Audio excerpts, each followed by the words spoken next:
Hello and welcome. I am Exalite and this is my channel. Today I'm going to talk to you about some of the most notorious kidnappings throughout history. If you find any of these particularly interesting to you, please go ahead and leave a comment below telling me which one. I am going to, at a different time, go through these and do some of them as individual stories to dig deeper into the information and the circumstances. So it'd be helpful if you left any comments below suggesting which ones you'd like me to do first. Before we get started, if you would please give this video a thumbs up. And if you are not subscribed, please do so.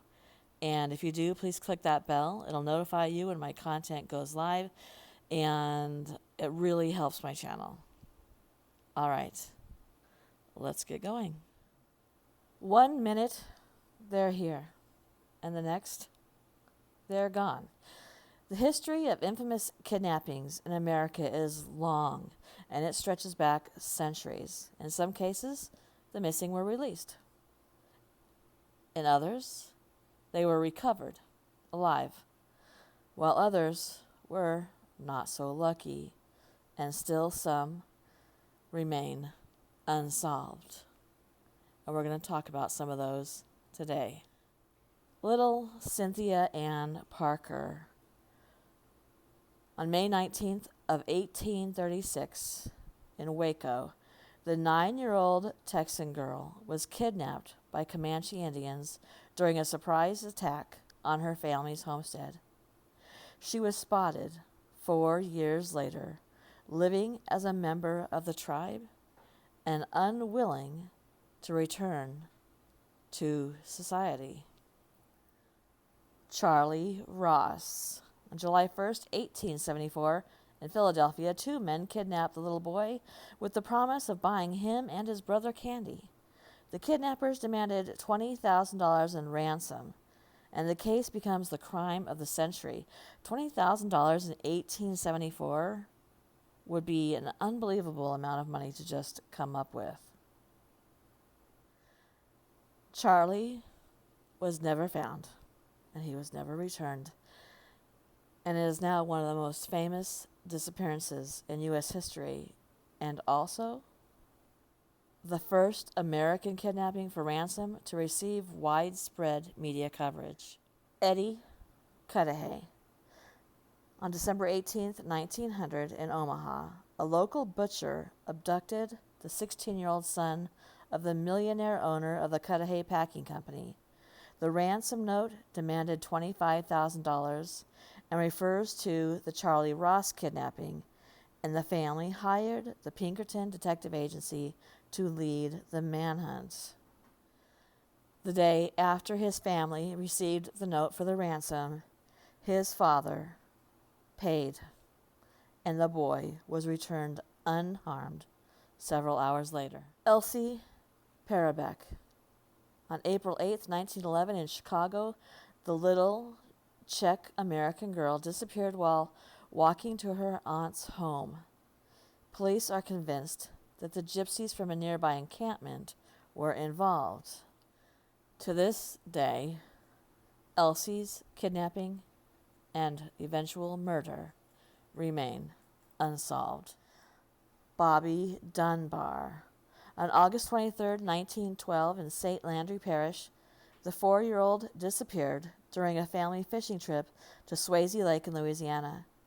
After a massive manhunt, a boy is found that the family claims to be Bobby, yet another woman says that the boy is her son in a case of mistaken identity. An 8-month statewide search for the boy ensued and ended when the police found a handyman named William Cantwell Walters who was traveling with the boy who matched Bobby's description. The boy, Walters insisted, was his brother's illegitimate child, Charles Bruce Anderson, and his mother was Julia Anderson, and she had left Bruce in his care while she looked for work. Despite others in the town corroborating the story, Anderson was arrested and the child was returned to the Dunbar family. Years later, there was DNA testing, and the child was, in fact, Walter. So what happened to Bobby is still, to this day, unknown. So what was that? Was the family so desperate to just have their child back that they were going to take any child rather than investigate what happened to their own child? The mother in this case said that she didn't really know if this boy was hers or not, and that he had woken up in the middle of the night, saw her, and was terrified that he was with them. So where is their child? And they just settle into keeping someone else's child? So weird. Charles Lindbergh Jr. On March 1st, 1932, in Hopewell, the baby son of famed aviator Charles Lindbergh was kidnapped from a second-floor nursery at the family's farmhouse in New Jersey. For months, the Lindberghs made multiple attempts to meet ransom demands.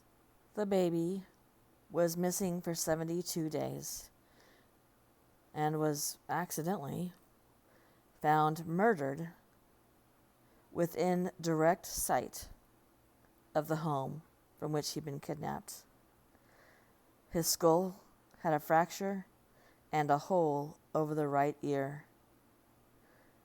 And the kidnapped son of Colonel Charles A. Lindbergh had been dead for 2 months. Mary McElroy, on May 27, 1933, in Kansas City, the 25-year-old daughter of the city manager of Kansas City, Missouri, was kidnapped by a masked gang at gunpoint while she was taking a bubble bath. After demanding the original sum of $60,000, the kidnappers eventually settled for $30,000. Mary McElroy was released unharmed near the Milburn Golf Course after 29 hours in captivity, and George McGee and Clarence Click were then apprehended sometime before June 21st.